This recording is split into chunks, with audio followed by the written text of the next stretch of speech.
시청자 여러분 안녕하십니까? 용산구 선거방송 토론위원회가 주관하는 제22대 국회의원 선거 용산구 후보자 토론회 진행을 맡은 강미은입니다. 오는 4월 10일 제22대 국회의원 선거가 실시됩니다. 앞으로 4년 동안 우리 지역을 위해서 일할 참된 일꾼을 뽑는 이번 선거에 유권자들의 관심이 뜨겁습니다. 이번 토론회는 용산구 선거구에 출마한 후보자의 정책과 공약을 알아보고 또 유권자들의 현명한 판단과 선택을 돕기 위해서 마련됐습니다. 오늘 토론회를 함께 하실 후보들은 공직선거법 제82조의 2, 제4항의 기준에 따라서 초청되었습니다. 차례대로 소개해드리겠습니다. 앉아 계신 순서대로 소개합니다. 기호 1번 더불어민주당 강태웅 후보 나오셨습니다. 안녕하세요. 강태웅입니다. 기호 2번 국민의힘 권영세 후보 나오셨습니다. 네, 안녕하세요. 권영세입니다. 좌석 배치와 발언 순서는 사전 추첨을 통해서 정해졌음을 알려드립니다. 본격적인 토론에 앞서서 토론회 진행 방법에 대해서 설명해 드리겠습니다. 오늘 토론은 각 후보자의 모두 발언을 시작으로 사회자 공통 질문 후 후보자 보충 질문, 그리고 후보자 공약 발표 후 개별 보충 질문으로 이루어진 공약 검증 토론, 또 후보자 주도권 토론이 있습니다. 그 후에 마무리 발언으로 진행이 됩니다. 오늘 토론회에서 사회자가 드리는 질문은 용산구 선거방송 토론위원회 전체 회의를 거쳐서 사전에 선정되었음을 알려드립니다. 또 발언 시간은 엄격히 통제됩니다. 후보자께서는 발언 시간을 꼭 지켜주시기 바랍니다. 만약 제한 시간을 초과해서 발언을 계속하실 경우에는 사회자가 제재를 하게 되고요. 또 마이크가 꺼지도록 되어 있습니다. 발언 시간은 후보자가 발언을 시작한 순간부터 계산이 됩니다. 이렇게 엄격한 시간 제한을 두는 것은 토론 진행의 공정성을 위한 것입니다. 후보자들께서는 원활한 토론 진행을 위해서 발언 시간을 꼭 지켜주시기 바랍니다. 또 우리 용산구의 유권자들이 이 토론회를 통해서 얻고자 하는 것은 주민의 대표로서 후보자의 자질을 검증하고 정책 공약과 비전을 듣기 위한 것입니다. 따라서 각 후보자들께서는 상대 후보에 대한 인신공격이나 비방하는 발언은 삼가해 주시기 바랍니다. 그럼 본격적으로 제22대 국회의원 선거 용산구 후보자 토론회를 시작하겠습니다. 첫 번째 순서로 각 후보자들의 시작 발언을 들어보는 시간을 갖도록 하겠습니다. 시작 발언의 발언 시간은 후보자별로 각 2분씩 주어집니다. 발언 순서는 좌석 순서에 따라서 강태웅 후보부터 시작하겠습니다. 강태웅 후보 시작 발언해 주시죠. 시간은 2분입니다. 네, 용산은 저를 키워준 땅입니다. 저는 용산 중 용산고등학교를 졸업한 용산토박이입니다. 학창시절을 보내면서 언젠가 용산을 위해 헌신하고 싶다는 꿈을 키웠습니다. 존경하는 용산 구민 여러분, 더불어민주당 용산구 국회의원 후보 강태웅입니다. 저는 30년간 공직자로 근무하면서 서울시 행정 1부시장을 역임했습니다. 서울의 변화와 성장을 견인했습니다. 서울의 성장을 함께한 30년 도시행정 전문가입니다. 용산은 할 일이 많습니다. 최우선적으로 오래된 도시인 용산구의 재개발 재건축을 적극 지원해 쾌적한 주거 환경을 만들겠습니다. 국제업무지구는 글로벌 기업과 병원, 학교 등이 포함된 혁신성장 거점으로 만들겠습니다. 용산 국가공원은 온전한 생태공원으로 조성하여 우리 구민들에게 돌려드리겠습니다. 용산을 가르는 경부선과 경기중앙선을 최화하여 공원과 상업지역으로 만들겠습니다. 용산 구민의 오랜 수건 사업들이 번번이 무산되고 미루어져 왔습니다. 저는 자신 있습니다. 멈춰버린 용산의 시계를 되살리는 일, 도시성장 전문가 강태웅이 적임자입니다. 용산 곳곳을 누비며 4년을 준비했습니다. 약속도 지켜본 사람이 지키고 일은 해본 사람이 합니다. 서울시에서 30년간 행정 전문가로 일해본 경험과 실력으로 반드시 실천하겠습니다. 용산이 키운 진짜 일꾼 강태웅, 용산의 미래와 시민을 위해 열심히 뛰겠습니다. 감사합니다. 네, 권영세 후보 시작 발언해 주시죠. 시간은 역시 2분입니다. 예. 존경하는 국민 여러분, 사랑하는 용산 구민 여러분, 안녕하십니까? 용산에서 나고 자란 그리고 용산의 진심인 기호 2번 국민의힘 국회의원 후보 권영세입니다. 4년 전 저를 믿고 지지해 주신 용산 구민 여러분들께 진심으로 다시 한번 감사드린다는 말씀을 드립니다. 여러분들께 보답하고자 지난 4년간 초선의 마음으로 정말 겸손하게 그리고 열심히 뛰어왔습니다. 거대 야당의 폭주로 일을 하기 어려운 순간들도 많았습니다만 정권을 바꾸자마자 종횡무진 뛰어서 경부선, 경의중앙선 지하화를 윤석열 정부 국정과제에 포함시키고 관련 법안까지 국토부와 협력해서 만들어서 통과시켰습니다. 용산 공원에 임대주택을 짓겠다고 나선 문재인 정권과 민주당 그리고 박원순 서울시장에 맞서서 용산공원을 지켜냈습니다. 지난 10년간 멈춰있던 용산국제업무지구 오세훈 시장과 힘을 합쳐서 드디어 본격 출발하게 되었습니다. 국민 여러분 그리고 용산 주민 여러분, 이번 총선은 정쟁만 일삼는 거대 야당의 폭주를 막고 대한민국의 미래를 결정지을 중차대한 선거입니다. 일하고 싶은 여당이 일을 할 수 있는 기회를 만들어 주십시오. 용산 구민 여러분, 대통령실 이전 이후 용산의 위상은 완전히 달라졌습니다. 다시 한번 저에게 지지를 보내주신다면 집권 여당의 중진 의원으로서 정부와 서울시 등과 긴밀한 협력을 통해서 해묵은 수건 사업들을 모두 확실하게 이뤄내겠습니다. 용산을 바꾸는 힘, 용산을 변화시키는 힘 있는 변화, 어느 후보가 이끌어낼 수 있을지 여러분들께서 판단해 주십시오. 용산의 자부심, 용산의 자존심에 걸맞는 권영세 정치 네, 보여드리겠습니다. 시간이 다 되었습니다. 자, 지금부터 본격적인 토론으로 들어가겠습니다. 이번 시간은 공통 질문 시간입니다. 총 4개의 주제가 있습니다. 공통 질문을 드릴 텐데요. 질문에 대해서 차례로 답변을 해주시면 됩니다. 두 분이 모두 답변을 하신 후에 상대 후보자의 보충 질문이 이어집니다.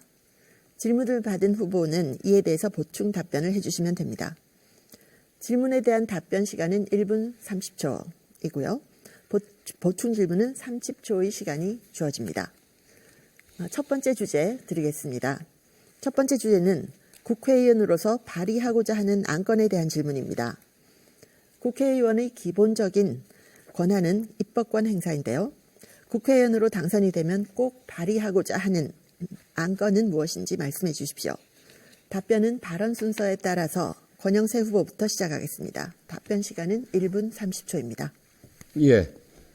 제가 국회의원으로서 처음에 발의하고 싶은 부분은 물론 용산하고도 관련이 있지만 우리 국가가 앞으로 성장하는 데 있어서 크게 필요한 부분들, 큼직큼직한 이슈와 관련된 부분을 짚어서 내고 싶습니다. 우선 이게 방탄용 법안이 아니라 정말 국가에 필요한 법안들일 텐데, 드려야 될 텐데, 우선 국가 핵심 기술 보호 및 기술 유출 방지에 관한 법률을 하고 싶습니다. 최근에 뉴스에도 자주 등장하지만 우리의 미래 먹거리인 우리의 중요 기술들이 주로 중국 쪽의 산업 스파이들에 의해서 탈취되고 있습니다. 이런 부분을 막아내고 우리 기술을 지킬 수 있는 법안을 만들겠고요.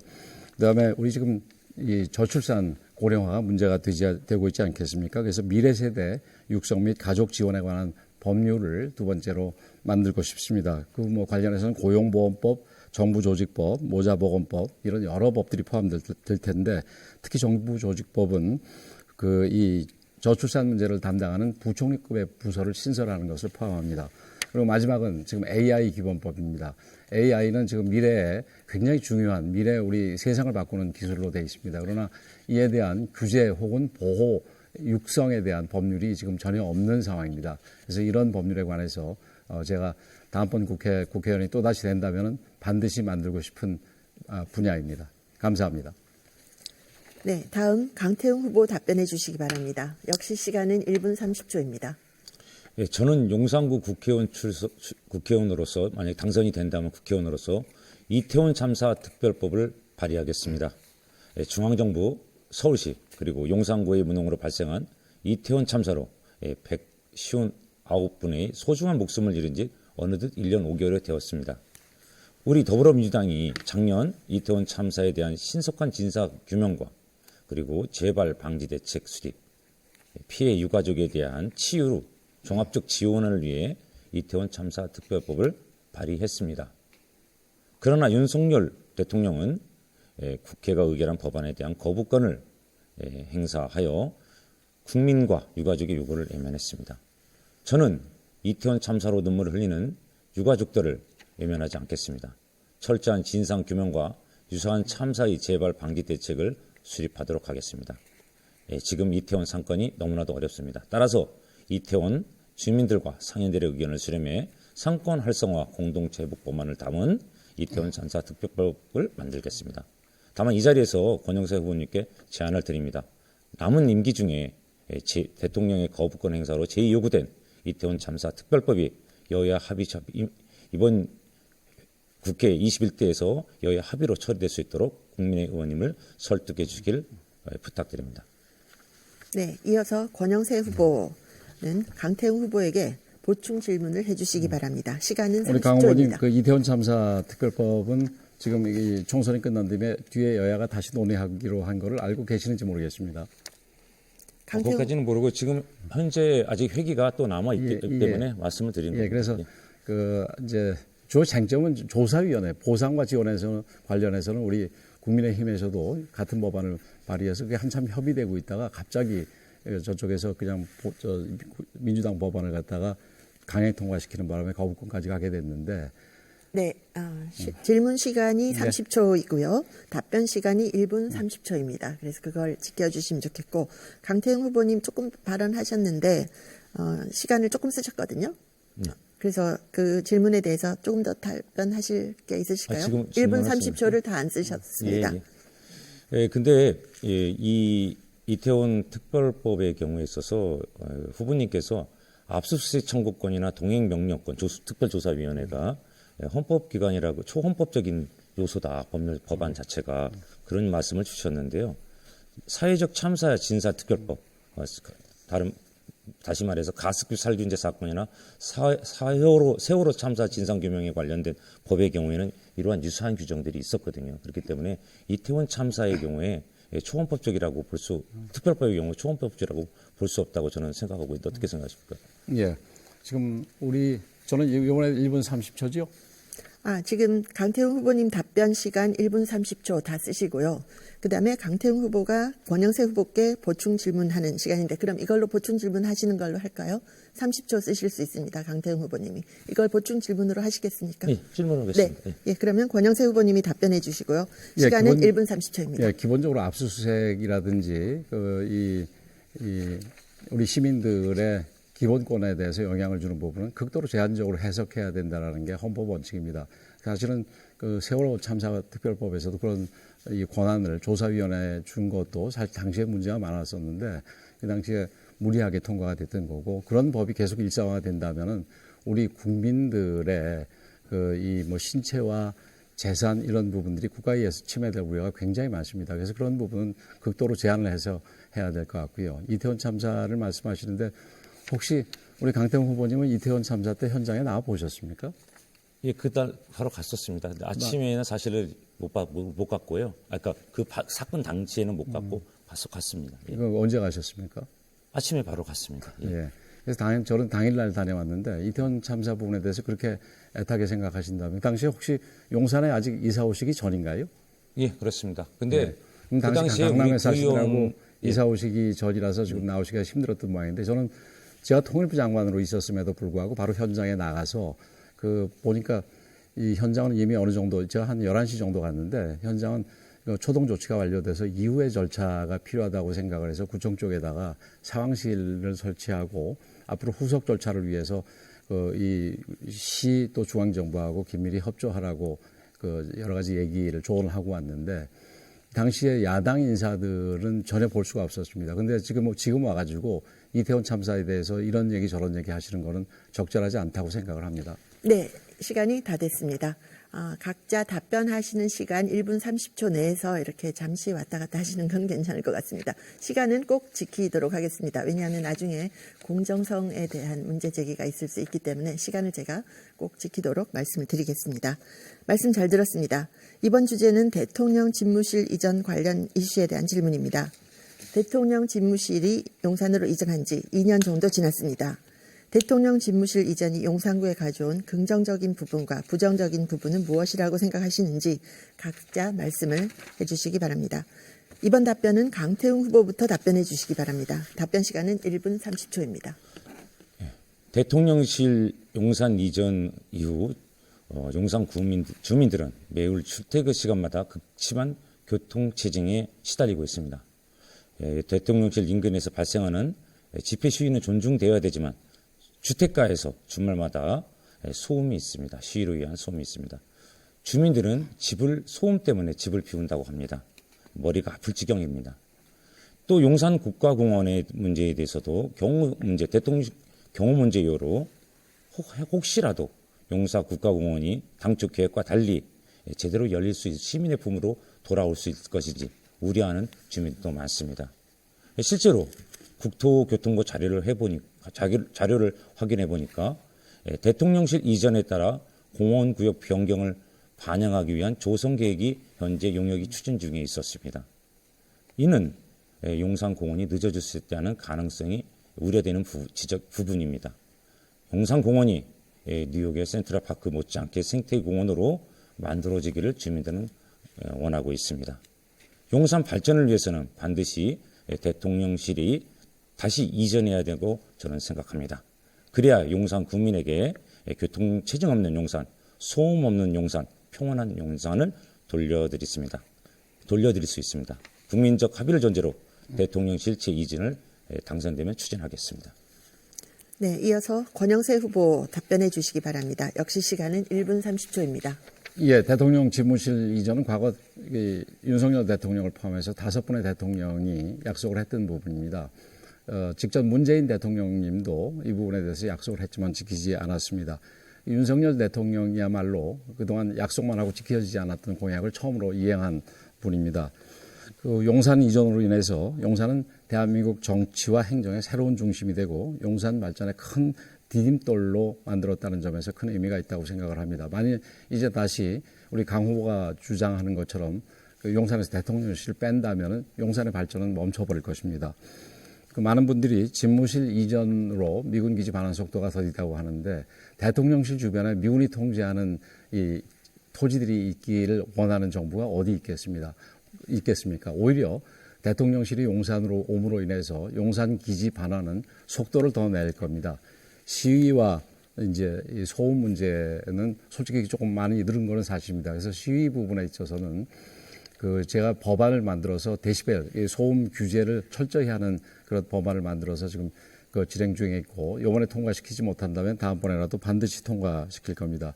규제 부분은 제가 용산으로 옮길 때 분명하게 하나의 약속을 받은 게 있습니다. 더 이상 용산으로 대통령실이 이전함으로 인해서 더 이상의 규제는 없다 해서 그 분명하게 지켜졌고 실제 정비창 부분도 그 규제가 전혀 없는 상태에서 계획이 섰다는 걸 말씀드립니다. 네, 이어서 강태웅 후보는 권영세 후보에게 보충 질문해 주시기 바랍니다. 시간은 30초입니다. 최근에 한동훈 위원장께서 국회를 세종으로 옮기겠다고 말씀하셨습니다. 그리고 세종을 정치 행정의 수도를 완성하겠다는 말씀을 했습니다. 그리고 아울러서 대통령실 제2 직무실도 건립도 검토하겠다 이런 말씀도 하셨습니다. 그렇다는 얘기는 결국은 국회에 따로 대통령실 따로가 있을 수 없다는 걸 인정한 셈입니다. 그리고 대통령실 자체가 관습법에 의해서 수도로서 이전에 서울로 존치해야 되는 부분이 있지만 네, 그 시간이 부분도 다 되었습니다. 후보님. 네, 권영세 후보 답변해 주시기 바랍니다. 시간은 1분 30초입니다. 아마 우리 강태웅 후보께서는 서울시에서 주로 공무원을 하셔가지고 중앙부처 공무원들이 국회에 얼마나 왔다 갔다 불려다니는지를 잘 모를 겁니다. 지금 현재 행정부처의 상당 부분이 세종시로 가 있어서 거의 대부분의 고위공무원들이 그 주중에 서울에 와 있습니다. 장관 같은 경우는 예전에 추경호 장관한테 물어보니까 일주일 중에 세종에 있는 시간이 하루 이틀밖에 안 된다고 그럽니다. 이렇게 해서는 업무가 될 수가 없습니다. 그래서 국회를 넘겨가는 건 상관없는데 대통령실 이전하는 문제는 아까 관습헌법 문제를 지적하셨듯이 그거는 헌법을 바꿔야 될 문제라고 이미 헌법재판소가 결정을 내린 바가 있습니다. 그렇기 때문에 지금 대통령실까지 이전하는 것은 저는 문제가 있다고 생각을 하고요. 그리고 전체적으로 봐서 수호 이전을 지금 와가지고 이 세종으로 다 옮기는 거는 지금 앞으로 남북 통일을 바라보는 시대에 오히려 뒤로 후퇴하는 것은 적절하지 않다고 생각을 하고요. 이 국회를 옮기는 부분은 행정의 비효율성을 없애고 국회가 오히려 행정부 쪽에 가서 이 행정부와 긴밀하게 협의하고 여러 가지 결정들을 낼 수 있게 한다는 차원에서 이루어진 걸로 저도 대체로 찬성하는 편입니다. 네, 다음은 권영세 후보가 강태웅 후보께 보충 질문을 하는 시간입니다. 시간은 30초입니다. 우리 강태웅 후보께서는 아까는 그 첫 번째 공약으로 대통령실 이전을 얘기 안 하시고 제가 쪽을 얘기를 하셨던데 대통령실 이전을 전에는 처음 이 공약으로 하셨더라고요. 그 이전에 비용이 어느 정도 드는지 계산해 보셨습니까? 지금 그 부분에 대해서 제가 계산할 입장이나 능력도 안 됩니다. 국회의원 되지도 않고 원에 들어가 보지도 못했는데 분명한 건 제가 말씀드리는 거는 용산 구민들이 힘들다는 겁니다. 병원을 가고 싶어도 대통령의 출근으로 인해서 택시를 불렀는데 택시가 오지 않는 경우도 있답니다. 그리고 아까 만약 삼각지의 경우가 그게 사실은 주상복합이지만 대부분 주택 아파트 단지입니다. 시끄럽다고 합니다. 소음은 계속 그 소음 자체가 위로 올라오기 때문에 집에 있을 수 없다고 합니다. 수시로 교통이 체증되고 막히고 그리고 또 하나는 아까 국제적 업무지구 같은 경우는 좀 떨어져 있어서 개발을 할 수 있겠다고 하지만은 용산 국가공원과 인접한 지역에 대해서 주민들을 만나보면은 그런 말씀 우려를 합니다. 과연 경호 문제 때문에 제대로 개발이 될 수 있을까? 물론 시간이 걸릴 문제겠지만 장기적으로 재개발 추진하는 과정에서는 그것이 걸림돌이 될까라는 우려를 하고 있다는 것입니다. 그 부분은 제가 분명히 말씀드릴 수 있는 거고요. 그리고 아까 대통령실 이전 문제를 얘기했는데 결국은 용산에서 청와대도 갈 수 있는 겁니다. 적어도 그러면 이전하지 않는다면은 아까 말씀드린 이러한 용산 구민의 어려움, 현실적으로 일상이 깨지고 있는 이 불편함은 어떻게 해소할 수 있을 것으로 생각하십니까? 네, 질문하셨는데 지금 답변하실 시간은 따로 없을 것 같습니다. 왜냐하면 이게 질문 답변, 보충 질문 답변 이렇게 되기 때문에 여기서 다른 주제로 넘어가야 될 것 같습니다. 두 분 말씀 잘 들었고요. 이번 주제는 용산공원 조성 및 국제 업무지구 개발에 대한 질문입니다. 용산구는 현재 용산공원 개방과 또 국제 업무지구 개발이라는 큰 개발 이슈를 가지고 있습니다. 이는 용산의 이미지 제고에도 큰 도움이 될 것으로 예상이 되는데요. 용산구에 더 많은 시너지 효과를 낼 수 있는 국책 또는 시책 사업으로 무엇이 있을지 말씀해 주시기 바랍니다. 이번 답변은 권영세 후보부터 들어보겠습니다. 답변 시간 1분 30초입니다. 우선 용산 국제업무지구와 관련해서 국제업무 조성은 반드시 해결해야 될 우선적인 과제라고 생각입니다. 서울의 마지막 금싸라기 땅인 용산 정비창 부지 문제에 대해서 고 박원순 서울시장, 우리 강태웅 후보께서 모셨던 서울시장 시절의 사업이 무산된 뒤에 10년 이상 방치되어 왔습니다. 그러나 용산과 서울, 나아가서 대한민국의 국가 경쟁력 발전을 위해서는 반드시 필요한 사업이라고 생각이 되고 이 사업이 재추진되게 된 것은 제가 이 사업이 절대적으로 필요하다고 생각을 해서 오세훈 시장이 보궐선거로 나갈 때 제가 선대위원장을 하면서 오세훈 시장을 설득을 해서 당신이 과거에 했던 부분에 대해서 이건 반드시 다시 해야 된다 이렇게 해서 이제 공약에 들어가게 됐습니다. 그러나 오히려 문재인 정부에서는 정비창에다가 공공임대주택을 잔뜩 지어서 그 정비창의 국제업무지구를 무산시키겠다는 결과를 가져올 그런 정책도 편 적이 있어서 제가 기자회견까지 하면서 열심히 막아서 가까스로 막아냈습니다. 국제업무지구의 필요성 같은 경우 지금 여러분 잘 아시다시피 홍콩이 지금 중국의 어떤 지나친 독재화로 인해 가지고 홍콩에서 사람들이 떠나고 있습니다. 기업들이 떠나고 있습니다. 그런 걸 받아낼 그릇을 만들기 위해서라도 국제업무지구의 개발은 서둘러야 될 부분이라고 생각을 합니다. 네, 다음은 강태웅 후보 답변해 주시기 바랍니다. 네, 역시 시간 1분 30초입니다. 용산 국가공원은 런던의 하이드파크나 뉴욕의 센트럴파크 같은 공원으로 조성돼야 됩니다. 세계 글로벌 도시일수록 이러한 명품 공원들이 도시에 있습니다. 그런데 지금 용산 국가공원은 일부 환수가 됐음에도 불구하고 어린이공원 같은 경우에는 어린이를 동행해서 사전 예약해야만 들어갈 수 있습니다. 모든 구민들이 들어갈 수 있는 상황이 아닙니다. 상시 개방된 공원이 아닙니다. 이래서 현재 제한을 받고 있습니다. 그리고 또한 용산국가공원이 대통령실 이전으로 인해서 공원구역 변경이라는 영역도 지금 추진되고 있습니다. 저는 30년의 경험을 통해서 용산공원을 더 빠르게 조성될 수 있도록 하겠습니다. 용산공원이 원하는 생태공원을 만들도록 속도를 높이도록 하겠습니다. 용산국제업무지구도 용산구민에서 똑바로 개발될 수 있도록 하겠습니다. 글로벌 기업도 유치하고 특히 용산구민, 그 서부 이천동이나 원효로 주민들 인근에 주민들을 위한 학교도 만들고 그리고 용산구민을 위한 병원도 만들도록 하겠습니다. 그리고 주민들이 원한다면 지금 일부 주민들의 경우 지난번 계획이 있었던데 이번에 빠졌습니다. 서부 이천동까지 포함해서 개발될 수 있도록 지원하겠습니다. 용산 재도약을 위해서는 용산 국가공원과 용산 업무지구 개발에서도 저 역시 열심히 뛰겠습니다. 네, 다음 보충 질문 들어갈 텐데요. 다시 한번 후보자님들께 말씀드리면 보충 질문 한번 하시고 답변하시고 이렇게 됩니다. 이게 자유토론은 아닙니다. 예. 왜냐하면 공평한 발언 기회를 드리기 예. 위해서고요. 이번에 권영세 후보가 강태웅 후보께 보충 질문해 주시기 바랍니다. 시간 제가 30초입니다. 굉장히 드릴 말씀이 많은데 이게 시간이 좀 아쉬운데 우선 용산공원을 생태공원이라고 얘기하신 게 어떤 의미인지 모르겠습니다. 그 생태공원으로 한다면은 용산공원은 사실은 종합적인 문화시설이라든지 체육시설이라든지 이걸 최소한이라도 넣어야 되는데 생태공원이라면 이걸 넣기가 어려워집니다. 그러나 온전한 생태공원이 이런 거를 배제하는 건지 이걸 물어보고 싶고요. 그다음에 이촌동과 통합개발은 그렇게 했을 때 늦어지기 때문에 오히려 그걸 이번에는 지난번과 달리 이 정비창만 따로 하는 겁니다. 그 내용을 알고 계시는지 모르겠습니다. 네, 강태웅 후보 답변해 주시기 바랍니다. 그 생태공원이라 하는 것은 기본적으로 모두 다 생태공원을 한다. 기본이 원칙이 생태공원이라는 겁니다. 현재 새로운 시설물들을 넣는 걸 가급적 자제하자는 겁니다. 그리고 걷어낼 거는 걷어내야 되는 거고요. 그렇다 해서 생태공원이라서 시민들과 같이 함께하지 않는다는 겁니다. 용산 구민들의 경우 생활체육시설 같은 게 없습니다. 뉴욕의 센트럴파크 같은 경우 가면은 테니스장도 있고 공원도 있고 여러 체육시설이 같이 있습니다. 그런 시설들은 필요한 것들은 현재도 공원 안에 있습니다. 그런 것들은 존치해서 같이 어우러지는 얘기고요. 두 번째 아까 하나 좀 말씀드려야 될 부분이 있습니다. 지난 10년간 국제업무지구가 개발이 지연됐던 거는 정확하게 얘기하면은요. 금융위기로 인해서 회사 자체가 부도가 난 겁니다. 첫 번째 이유고요. 두 번째 이유는 부동산 침체로 인해서 매각 자체가 될 수 없는 상황이었습니다. 코레일에서도 매각을 하기 위해서 한 5조, 4조 내지 5조의 매각 이거를 감당할 수 있는 기업을 찾고자 했으나 사실 기업을 찾기 어려웠습니다. 그래서 추진이 어려웠던 거고 박원순 시장이라고 해서 늦어진 거는 저는 아니라고 생각이 됩니다.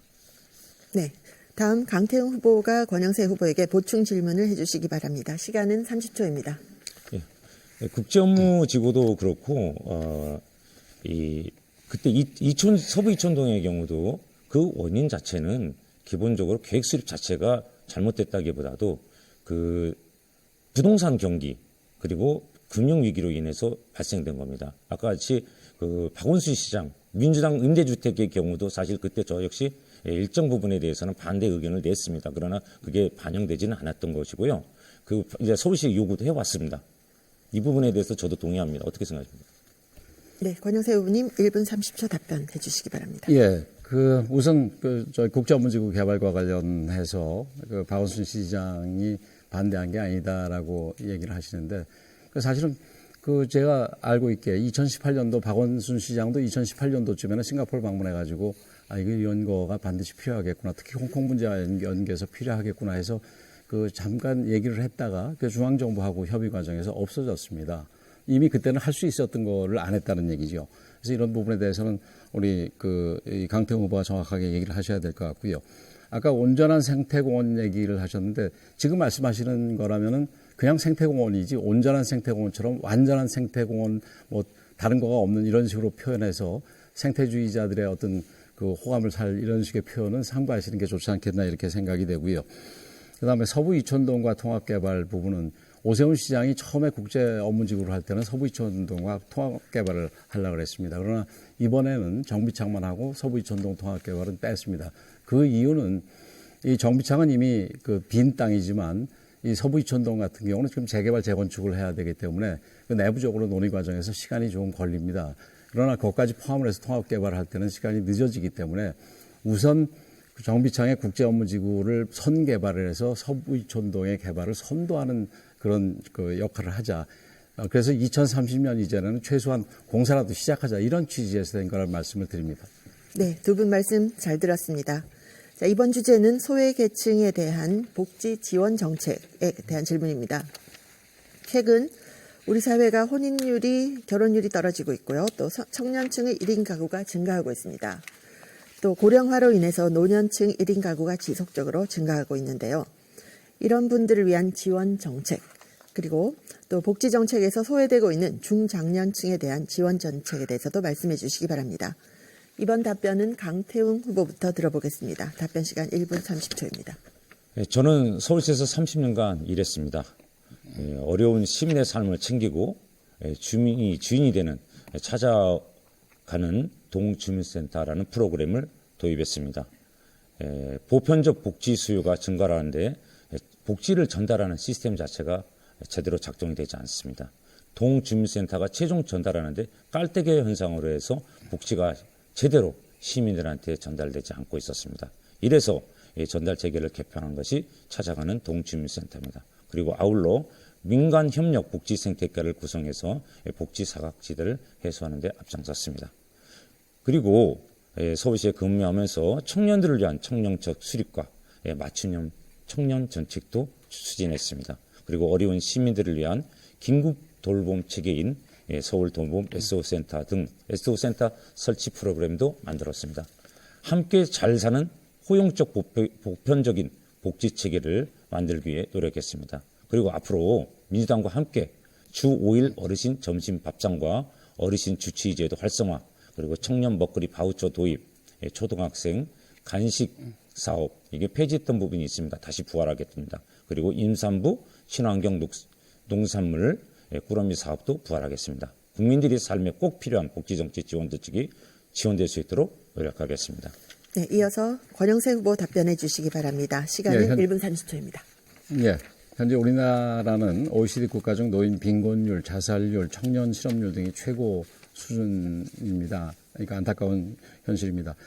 지난 10년간 복지는 양적으로는 확대되어 왔지만 질적 복지가 높아지고 국민 모두가 직접적으로 느낄 수 있는 개인의 선택적 복지를 선별하는 것이 중요한 시기인 만큼 사회 서비스의 혁신이 필요한 때입니다. 그 용산구의 경우 사회적 약자 맞춤형 공약으로 정부 복지 정책의 사각지대를 보완해 나가겠습니다. 그 용산에는 쪽방촌이 많고 수도권 전반에 걸쳐서 1인 가구 비율이 증가한 만큼 독거노인 비중도 함께 증가하는 추세입니다. 이런 그 복지 사각지대 신속한 발굴과 지원이 매우 중요하다고 생각을 합니다. 다음에 그 장애인 우선 노인의 부분에 대해서 한 가지 더 말씀을 드려야 되겠네요. 노인 의료 시설은 그 필요 상황에 맞춰서 증설을 고려하겠습니다. 지금 그 의사와 여러 가지 갈등이 있어서 참 아쉬운데 아마 그 지금 현재 오늘 중으로 우리 대통령께서 유연한 내용의 발표가 있을 거로 기대를 합니다.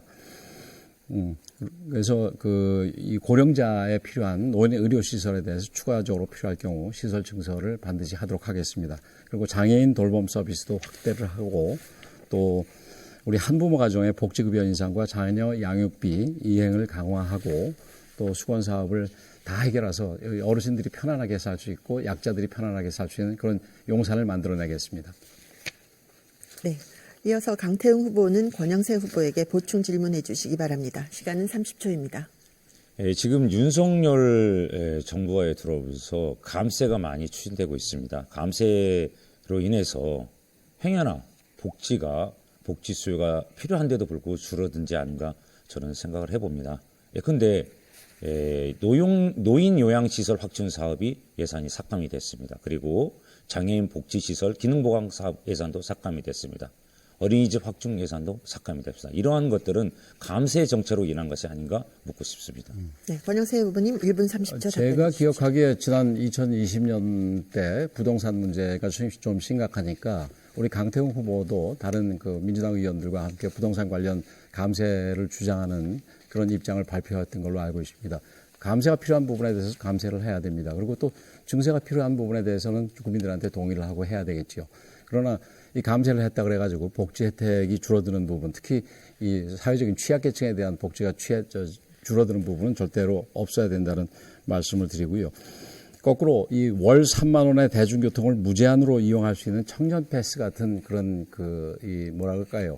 이 파퓰리즘적인 정책으로 인해 가지고 당시에 다른 그러니까 청년들에 대해서 돌아가야 될 그런 이 예산들이 서울시에서 한 몇천억이 2,400억 정도 되네요. 2,400억이 삭감된 일도 있습니다. 그래서 겉에 보이는 거를 위해서 실질적으로 필요한 거를 삭감시키면서 보이는 것만 하는 그런 그 조치들, 이 시혜적인 조치들은 절대 없어야 되고요.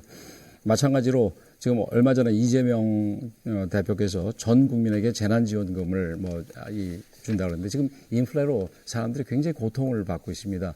지금 전 국민들에게 한 세대당 대략 한 100만 원씩 지출이 되게 된다면 당장은 좋을지 모르겠지만 지금 물가가 올라서 서민들이 더 어려움을 겪을 거라는 걸 이재명 대표는 생각이나 하고 있는지 모르겠습니다. 네, 다음 권영세 후보가 강태웅 후보께 보충 질문해 주시기 바랍니다. 시간은 30초입니다. 예, 그 부분 우선 이재명 대표의 청년 공약 중에 강태웅 후보도 이렇게 했던데 월 3만 원으로 대중교통을 무제한 이용할 수 있는 청년 패스를 도입해서 청년들의 경제적인 부담을 주고 있다. 그래서 정말로 필요한 청년들에 돌아가야 될 청년 취업 진로 및 일 경험 지원 예산. 사실은 취업 같은 거가 중요하지요. 이런 부분이 전액 삭감된 부분에 대해서는 어떻게 생각하십니까? 네, 강태웅 후보님 1분 30초간 답변해 주십시오. 예. 청년 패스 부분 같은 경우는 제가 더 확인을 해야 될 것 같은데요. 기본적으로 강태웅 후보 공약 아닙니까? 예. 그러니까 패스 자체에 대해서 공약인데요. 더 확인을 해서 이제 말씀을 드리겠는데요. 기본적으로 청년들은 사회적 약자에 지금 되어 있습니다. 너무나도 힘듭니다. 기존 제가 젊었을 때 살았을 때고 지금의 아이들을 봤을 때는 너무 기회가 없습니다. 그리고 이분들한테 제일 필요한 건 시간과 공간입니다. 그럼 시간과 공간을 확보해 주려면 결국 지원 정책들이 필요합니다. 청년 패스도 그 중에 하나일 거고요. 그런 부분들이 특히 청년 수당 같은 경우 제가 서울시 해봤지만은 상당히 효과가 좋았습니다. 그 분들의 청년 수당을 통해서 50만 원이었지만 제한적으로 6개월 줬는데 그분들의 성과를 나중에 평가해 보면은 그분들이 결국은 취업도 제대로 할 수 있는 시간과 특히 공부를 할 수 있는 그 기회도 만들어주고요. 그래서 그분들의 성과는 상당히 좋은 걸로 나와 있습니다. 그래서 청년 패스의 교통 문제 같은 경우도 저는 필요하다고 생각되고 있고요. 아까 재난지원금을 말씀을 해주셨는데요. 재난지원금은 그렇습니다. 아까 코로나 때도 우리가 지원을 통해서 성과를 돈이 흘러가야 경제가 삽니다. 그런 의미입니다. 지금 현재 물가가 많이 올랐습니다. 서민들의 삶이 팍팍합니다. 그런 입장을 생각한다면은 그 25만 원 주는 것 자체가 그렇게 낭비적 요소다. 물가 상승의 요소가 된다고 저는 생각하지 않습니다. 네, 두 분 말씀 잘 들었습니다. 여러분께서는 지금 용산구 선거방송 토론위원회가 주관하는 제22대 국회의원 선거 용산구 후보자 토론회를 시청하고 계십니다. 이번 시간은 용산구 국회의원 후보로서 내세운 공약들을 각 후보자끼리 검증할 수 있는 시간을 가져보겠습니다. 공약 발표 시간은 2분입니다. 공약 발표가 끝나면 상대 후보의 개별 질문이 이어집니다. 또 답변을 들은 후에 질문을 한 후보의 보충 질문이 이어집니다. 질문 시간은 30초씩, 답변 시간은 1분 30초씩 주어지는데요. 공평한 발언 기회를 드리기 위해서 이렇게 엄격하게 발언 시간 제한하고 있다는 점 두 분 후보자께서 양해해 주시기 바랍니다. 발언 순서에 따라서 공약 발표는 권영세 후보부터 들어보도록 하겠습니다. 발언 시간은 2분입니다. 시작할까요? 네. 예. 야당은 약속만 하지만 그 여당 의원인 저 권영세는 한다면 제대로 실천합니다. 지난 4년은 용산의 변화를 위한 토대를 마련하고 첫 삽을 뜨는 시간을 보냈습니다. 의미 있는 시간이었다고 생각을 합니다.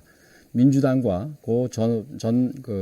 박원순 서울시장 시절 말만 무성했을 뿐 시작조차 하지 못했던 철도 지하와 10년째 제자리했던 국제 업무지구 용산공원 조성 등 크고 굵직한 국가적 사업이 드디어 큰 걸음을 내딛고 있습니다.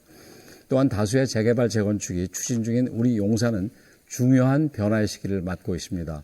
국민 여러분, 도시를 새롭게 바꾸는 일은 단순하게 1년, 2년짜리 졸속 개혁이 되어서는 절대로 안 됩니다. 장대한 플랜으로 철저하게 추진해야 하는 국가적인 사업입니다. 용산 구민 여러분들께서 제게 기회를 주신다면 향후 4년간 지금까지 추진해온 일들이 꽃 피울 수 있도록 추진해 나가겠습니다. 지상철도를 지하하고 철도 상부공원과 주변 부지의 통합개발을 통해서 미래형 도시공간으로 창조시키겠습니다. 말만 무성했던 국제업무지구는 글로벌 비즈니스 중심지로 재탄생시키겠습니다. 민주당이 공공주택을 짓겠다고 했던 용산공원은 용산 구민들과 직현해서 반환 속도도 빨라지고 있습니다. 대한민국 최고의 국가공원 한국판 센트럴파크가 될 수 있도록 하겠습니다. 2028년 달라진 용산을 여러분들께 보여드릴 수 있도록 끊임없이 노력해 나갈 것임을 분명하게 약속드립니다. 제가 시작한 일 제 손으로 추진해서 제 손으로 마무리하겠습니다. 하나도 허투루 하는 것 없이 제대로 결실을 맺겠습니다. 용산의 진심인 권영세가 용산의 힘있는 변화를 이끌어내겠습니다. 제 5대 공약입니다. 네, 시간이 다 되었습니다. 그럼 강태웅 후보는 권영세 후보에게 질문해 주시기 바랍니다. 질문 시간은 30초입니다. 예, 좋은 공약을 많이 말씀해 주셨습니다. 근데 공약은 중요한 거는 약속보다 실천입니다. 예, 실천에 과연 4년 동안, 지금 임기 4년 동안 얼마나 실천인지 묻고 싶습니다. 예, 매니페스토에다가 권영세 후보께서 제출한 자료에 따르면 20대 총선 공약 39개 중에서 한 개만 2.6% 공약 이행을 했습니다.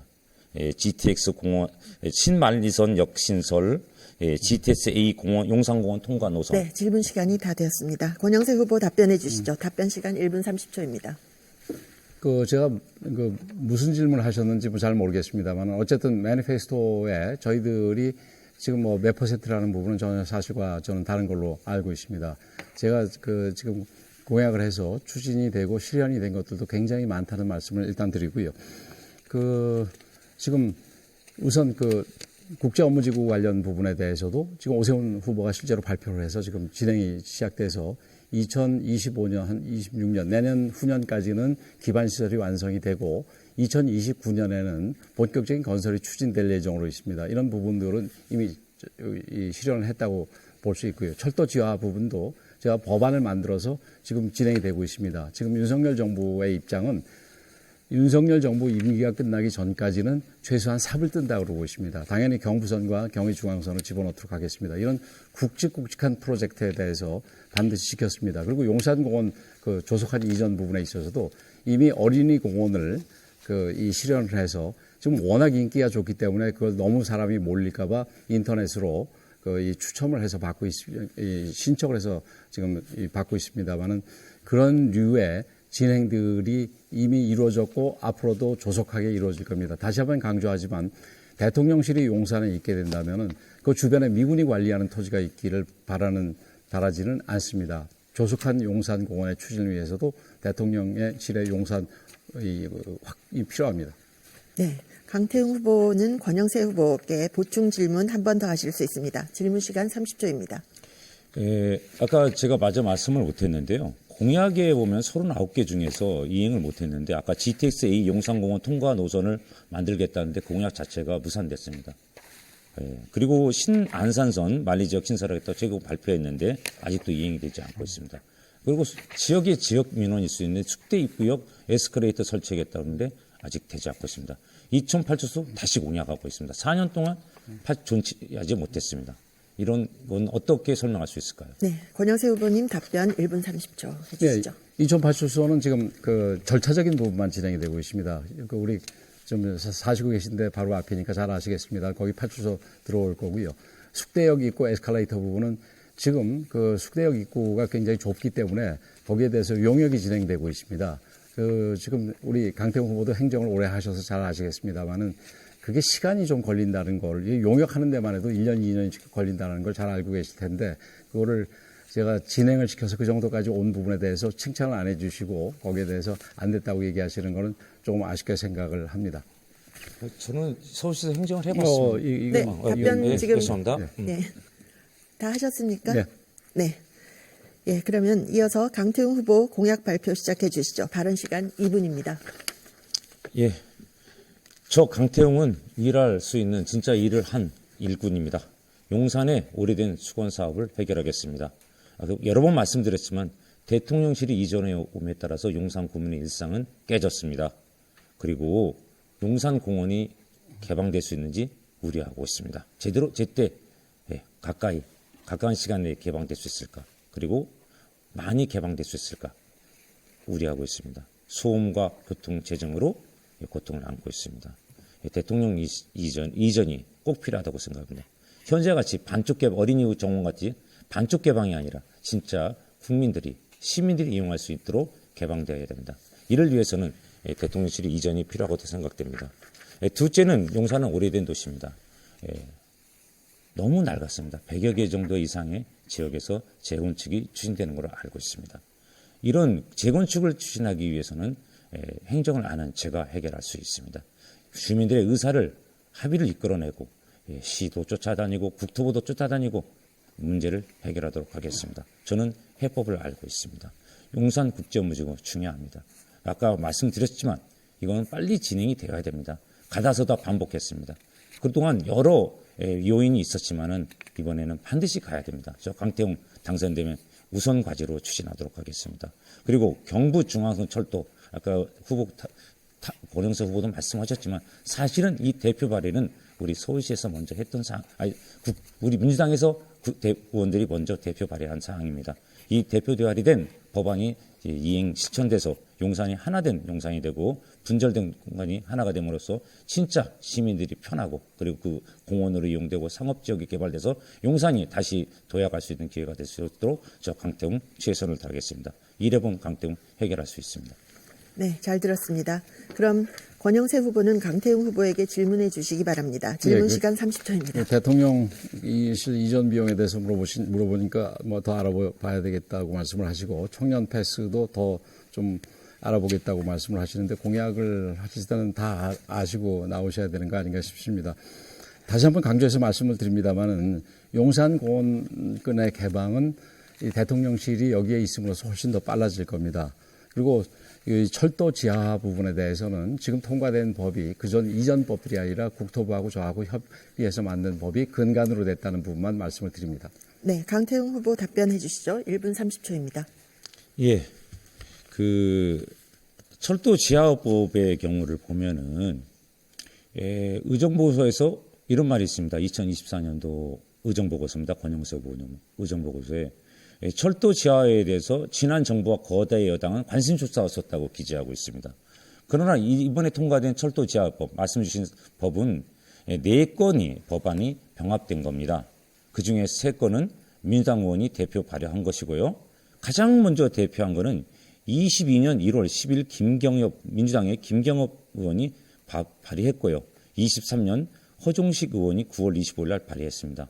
그러나 이보다 더 늦게 발의한 게 권영세 후보가 23년 11월 4일입니다. 그래서 최초 발의한 것보다는 우리 민주당이 발의한 거는 1년 10개월이 늦습니다. 그런데 우리 민주당이 전혀 하지 않은 것처럼 방관한 것처럼 얘기하는 거는 이거는 여론을 사실 왜곡하는 거고 여론을 호도한 거라고 저는 생각합니다. 어떻게 생각하십니까? 네. 권영세 후보가 이번 차례에 강태웅 후보께 보충 질문하는 시간인데요. 질문으로 쓰셔도 되고 답변으로 쓰셔도 됩니다. 30초입니다. 우선 저희 철도지하법 관련해서 말씀을 드리겠습니다. 21년이 민주당이 여당이던 시절입니다. 그런 법들이 만들어진 뒤에 그게 국회에서 전혀 논의가 되지 않았습니다. 그래서 법을 여러 개를 각자 지역의 필요에 의해서 냈을지 모르지만 그런 식으로 전혀 진행되지 않았다라는 건 관심 없다라고 얘기할 수밖에 없습니다. 작년에 제가 11월에 만들어낸 법을 가지고 이 심리가 갑자기 진행이 돼서 그래서 실제로 그 법을 근간으로 해서 통과된 것이니까 제가 대표 발의한 걸로 이루어졌다 이렇게 자신 있게 얘기할 수 있는 것이 호도하는 게 아닙니다. 네, 강태웅 후보 답변 시간 1분 30초 있습니다. 네. 우리가 지난번에 대선 공약, 이번에 총선 공약으로 우리 민주당이 발표했을 때만 해도 민주당이 선도한 걸로 분명히 우리 당에서 발표한 거는 저는 믿습니다. 그게 우리 당에서 먼저 추진했다는 얘기를 하고요. 또 하나 제가 묻고 싶습니다. 지난 4년 전에 이태원 이동이죠. 이동에 국군 재정관리단 이전을 위해서 이전이 필요하다고 얘기를 공약을 했습니다. 이전이 꼭 필요하다. 그리고 이를 위해서 추진하겠다 말씀을 주셨습니다. 그런데 국방부에 확인해 보니까 협의한 적이 없다고 합니다. 그리고 어디로 이전할 게 자체도 없다고 합니다. 그리고 현재 그 이전하려면 계획을 수립하고 용역도 해야 되는데 있지가 않습니다. 이와 같이 사실 발표만 하고 실천되지 않는 공약이 많습니다. 이거에 대해서 어떻게 생각하십니까? 자, 만약에 그 논리. 네, 질문을 하셨는데 지금은 강태웅 후보의 답변 시간입니다. 기회를 드리시면 드리셔도 됩니다. 답변하시겠습니까? 말씀하시겠습니까? 예, 저 됐습니다. 됐습니까? 네, 알겠습니다. 지금까지 후보들의 공약 검증 시간을 가졌습니다. 공평한 발언 기회를 위해서 또 이렇게 제한된 발언 시간 드렸던 점 다시 한번 양해 부탁드리고요. 여러분께서는 지금 용산구 선거방송토론위원회가 주관하는 제22대 국회의원 선거 용산구 후보자 토론회를 보고 계십니다. 이번에는 후보들 간의 자유토론 시간을 갖겠습니다.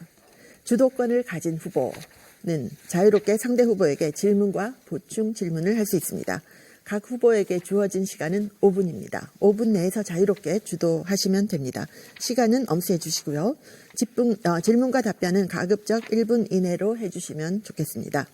자, 그러면 정해진 순서에 따라서 먼저 강태웅 후보가 토론을 주도해서 진행하겠습니다. 강태웅 후보 시작해 주시죠. 시간은 5분입니다. 네. 2023년 7월 23일 국회 윤리특별위원회 윤리심사자문위원회가 권영세 후보는 21대 국회 임기 3년간 코인 거래 400개 이상을 하고 누적 금액 액수가 10억 원을 넘는다고 발표했습니다. 모 언론사는 업무 시간 중에 거래도 있었다고 보도했습니다. 권 후보께서는 업무 시간 이전에 걸어둔 거래가 이후 체결된 것이라고 해명했으나 고액 1억 5천이라는 고액 국회의원 연봉을 받으면서 이런 수차례 코인을 한 것은 국민의 높이에 맞지 않다고 봅니다. 권영세 후보는 이런 행위가 매우 부적절한 행동이라고 생각하는지 인정하십니까? 제가 답변할 수 있나요? 네, 5분 안에 예. 주도권 토론.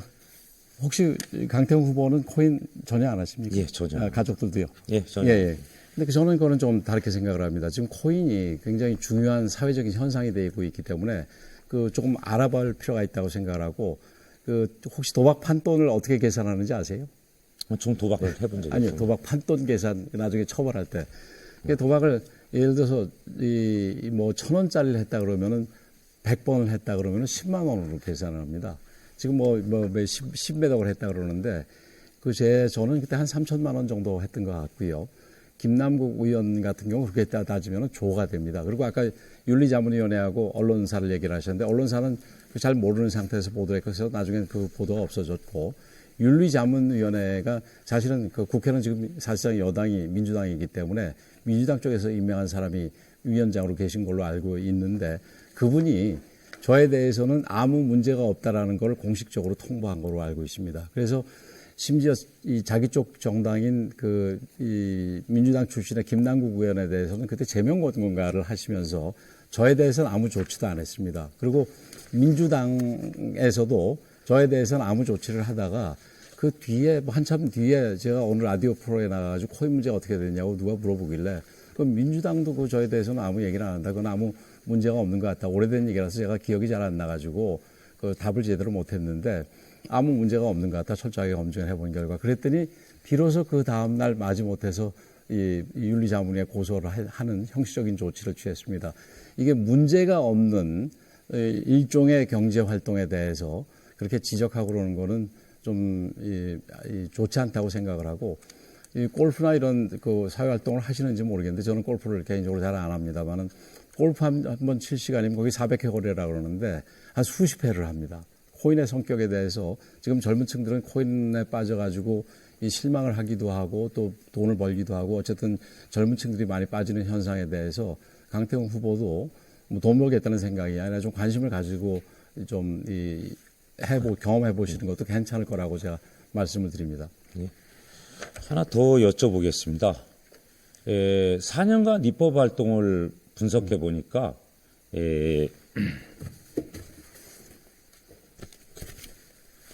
그 대표 발의한 부분에서 고작 33개입니다.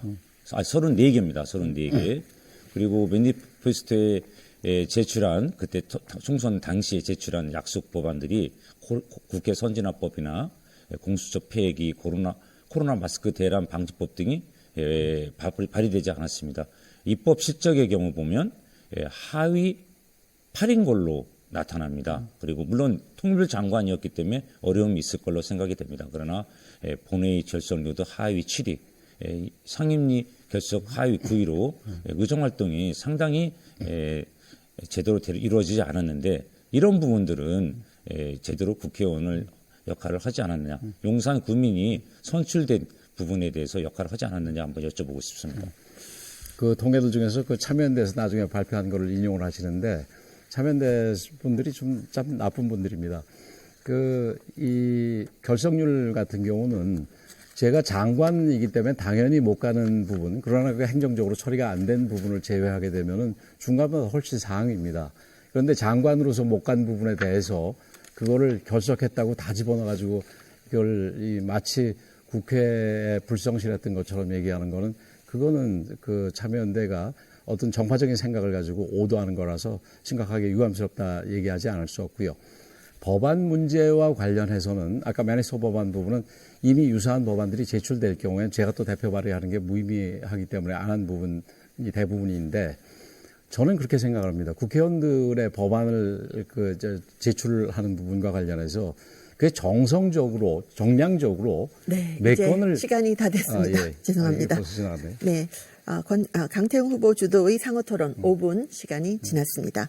다음은 권영세 후보 주도로 토론을 진행하겠습니다. 권영세 후보님 주도로 상호 토론 5분 쓰시면 됩니다. 시작해 주시죠. 약간 그거 잠깐 이어서 네. 말씀을 드리겠습니다. 정성적으로 평가를 해야지 정량적으로 하는 부분에 대해서 저는 반대합니다. 그래서 그게 10건이 됐건 뭐 20건이 됐건 지금 그리고 하위 매지라고 그랬는데 그게 나중에 이제 통일부 장관 그 직후에 이 평가된 거고 나중에 지금까지 계산으로 하면은 뭐 훨씬 더 그것도 위라고 저기 아마 랭킹에 돼 있을 거라고 생각을 합니다. 뭐 저도 어쩔 수 없이 조금 더 했습니다만은 기본적으로는 그러니까 의미 있는 법안을 만들어야지 무슨 뭐 단어 조금 바꿔가지고 건수를 늘리는 거는 그거는 문제가 있다고 생각을 합니다.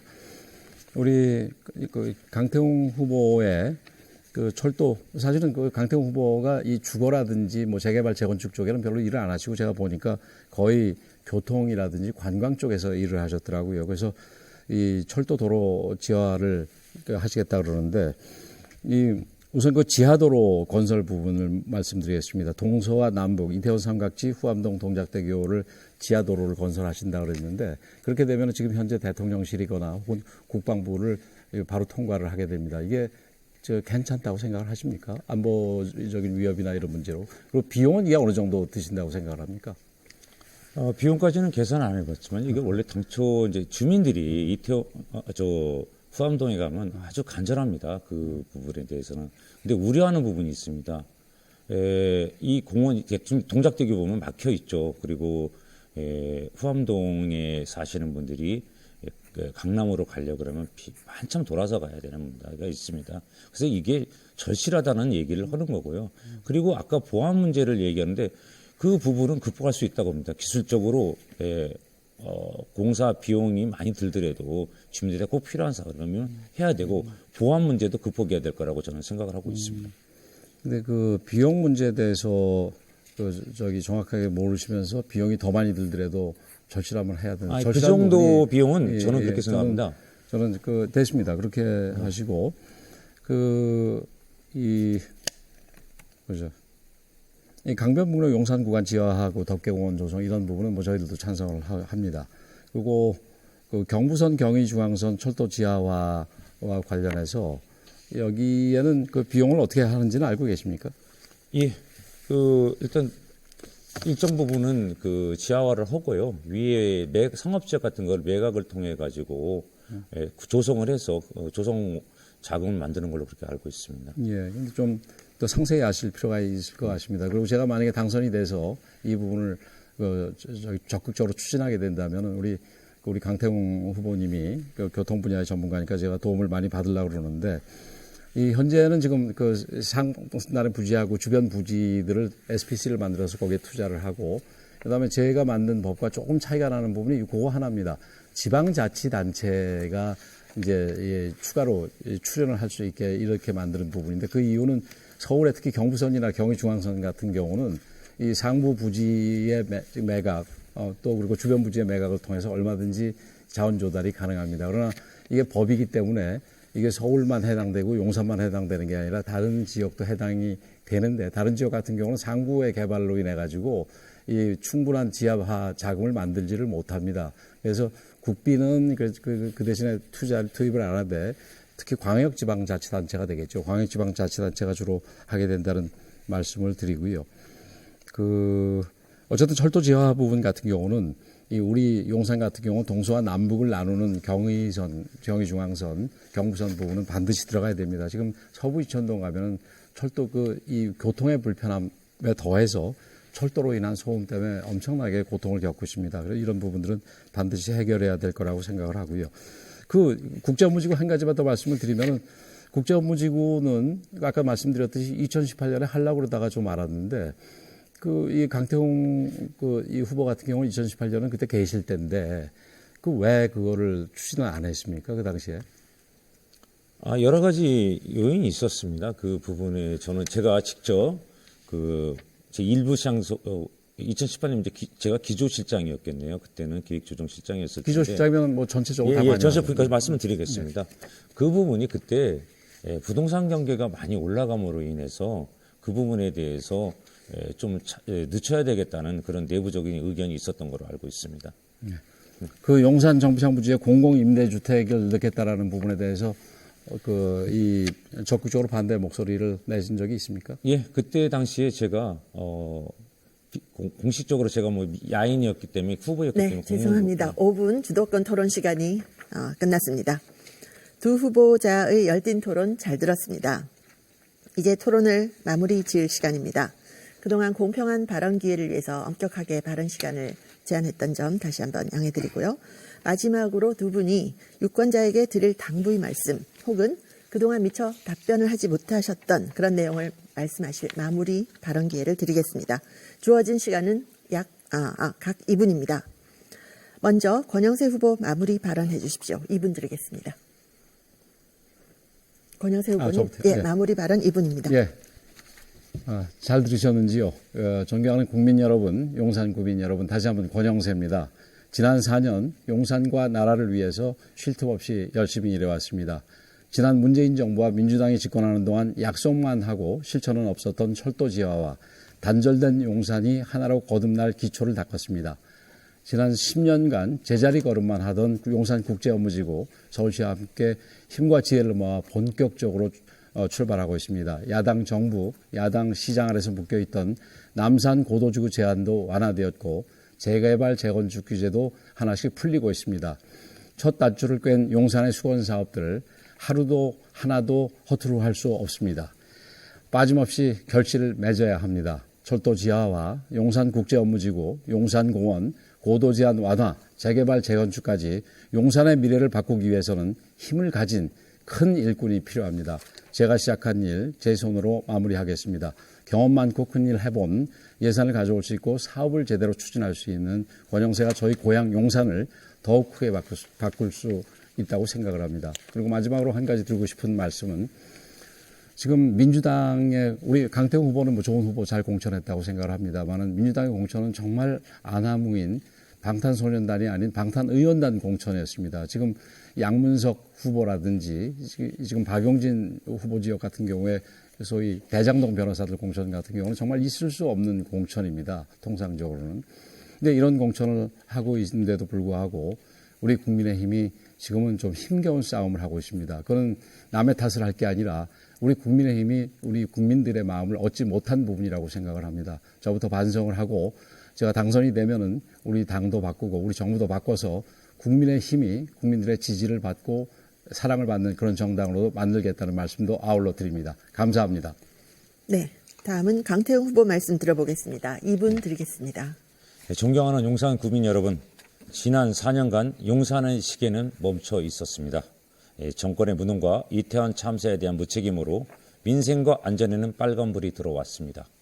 주민의 고통과 아픔에는 아랑곳 없이 역주행을 반복해온 시간이었습니다.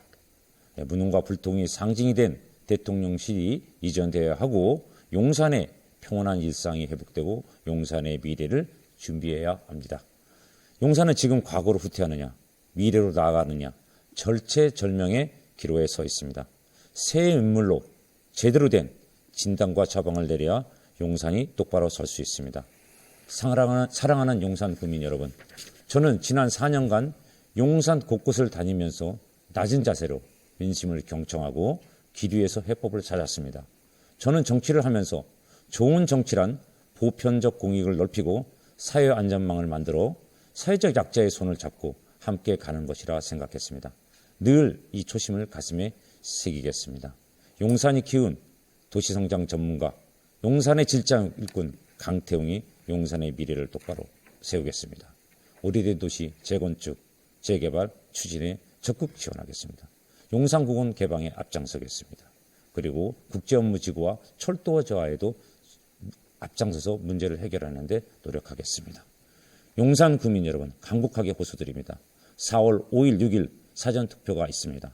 기호 1번 강태웅에게 소중한 한 표 부탁 올립니다. 무너진 민주주의를 회복하고 국민이 승리할 수 있도록 힘을 모아 주십시오. 함께해 주십시오. 그리고 선택해 주십시오. 용산을 정권 심판 1번지로 만들겠습니다. 강태웅을 다시 한번 선택해 주시길 간곡히 부탁 올립니다. 감사합니다. 네, 두 후보자의 마무리 발언까지 들어봤습니다. 오늘 토론을 위해서 참석해 주신 두 후보자분들께 감사드립니다. 네, 용산구 유권자 여러분 어떻게 지켜보셨습니까? 새로운 정책이 제기되기도 했고 또 치열한 공방이 오가기도 했습니다. 오는 4월 10일은 여러분들이 주권을 행사하는 날입니다. 이 시간이 유권자 여러분들의 선택 그리고 판단에 도움이 됐기를 바라고요. 제22대 국회의원 선거에 꼭 투표하시기 바랍니다. 후보자 토론회는 중앙선거방송토론위원회의 홈페이지를 통해서 다시 보실 수 있습니다. 이상으로 용산구 선거방송토론위원회가 주관한 제22대 국회의원 선거 용산구 후보자 토론회를 마치겠습니다. 시청해 주셔서 감사합니다.